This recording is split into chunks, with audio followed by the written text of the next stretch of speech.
વેરાવળના બાદલપરા ગામે ડિમોલેશનનો મામલો ડિમોલેશનનો ભોગ બનનાર લોકોએ આ રાજકીય ઇશારે ડિમોલેશન થાયનો આક્ષેપ કર્યો છે। ગીર સોમનાથ જિલ્લામાં ગેરકાયદેસર પેશકદમીઓ હટાવવાની કામગીરીને લઈને ડિમોલેશન તંત્ર દ્વારા હાથ ધરવામાં આવ્યું છે। એ જ રીતે વેરાવળ તાલુકાના બાદલપરા ગામે ગેરકાયદેસર દબાણો પર તંત્રનું બુલડોઝર ફરી વળ્યું છે। ડિમોલેશનનો ભોગ બનનારા લોકો કહી રહ્યા છે કે રાજકીય ઇશારે ડિમોલેશન થયું છે, પરંતુ આ બાબતે બાદલપરા ગામના સરપંચના પ્રતિનિધિ તનકસુખ વાળાએ જણાવ્યું છે કે બાદલપરા ગામ એક સ્વચ્છ અને સુવિધાયુક્ત ગામ છે, જેથી તેને આદર્શ ગામ તરીકે ઓળખાય છે। લોકોની સુવિધા માટે ગામના પનોતા પુત્ર અને તાલાળાના ધારાસભ્ય ભગવાનભાઈ બારડ હંમેશા કાર્યરત છે। જેથી જ ગામમાં પેલા દબાણો દૂર કરી પાણીનું સરોવર બનાવ્યું છે, જેનાથી ગામને 12 માસ પાણી મળી રહે અને જમીનનો સ્ત્રોત પણ ઊંચા આવ્યા છે। તેવી જ રીતે 2022માં ગ્રામ પંચાયત બાદલપરા ગામમાં ગેરકાયદેસર પેશકદમીઓ હટાવવા માટે નોટિસો અપાઈ હતી। તે મુજબ હાલ ડિમોલેશન થયું છે। આ માટે કોઈ રાજકીય ઇશારે નથી, ગામના હિત માટે છે। જે કેસની ગુજરાતી સાથે મહેશ વાજા, સોમનાથ। હું આદર્શ ગામ બાદલપરા સરપંચના પ્રતિનિધિ શ્રી તનસુખભાઈ વાળા તાજેતરમાં બાદલપરાના ગામતળના ડિમોલેશન બાબતે પ્રજા દ્વારા અસ્વીકાર્ય નેતા જે સ્ટેટમેન્ટ આપ્યું તે બાબત હું તેને કહેવા માગું છું કે આ ડિમોલેશન કોઈ તાત્કાલિક નોટિસ નથી। 2022માં ના ઠરાવ કરી વખતો વખત નોટિસો લખાવેલ હતી અને નડતરરૂપ દબાણો દૂર સ્વેચ્છાએ દૂર ન કરતા અમારે આખરી નોટિસ 16/6/24ના રોજ આપેલી હતી, તો પણ તેમ છતાં પણ કોઈ ખાલી ન કરતા અમારે નિર્ણય લેવો પડ્યો છે।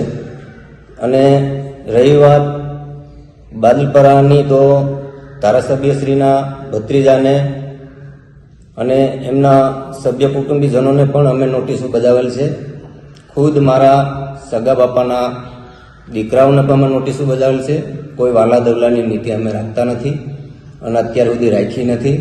અમારા વડીલ શ્રી ભગવાનભાઈ બારડ કે જે પહેલેથી ક્યારેય પણ એવું અહીંયા વિચાર્યું નથી કે આ દવલો આ ન દવલો, એટલે હું જેમ અમારા ગામની ઉપર જે આરોપો લગાવવામાં આવે છે એ બાબતે હું જાણ કરવા માગું છું કે ભાઈ, અમે કોઈ એવી વાલા દવલાની નીતિ અપનાવતા નથી અને અપનાવશું પણ નહીં। અમારા વડીલ શ્રી ભગવાનભાઈ બારડની મહેનતથી આ ગામ અટણ ઉજળું છે અને જે આરોપો ગામમાં રહેનારા લોકો કે બહારના જે આરોપો મૂકે છે એ તદ્દન પાયાવિહોણા છે।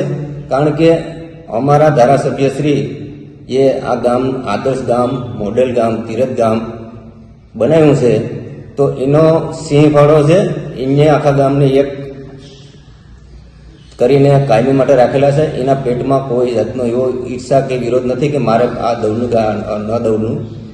પ્લીઝ અમારા ધારાસભ્ય ભગવાનભાઈ બારડ એ અમારા પ્રેરણા સ્ત્રોત છે।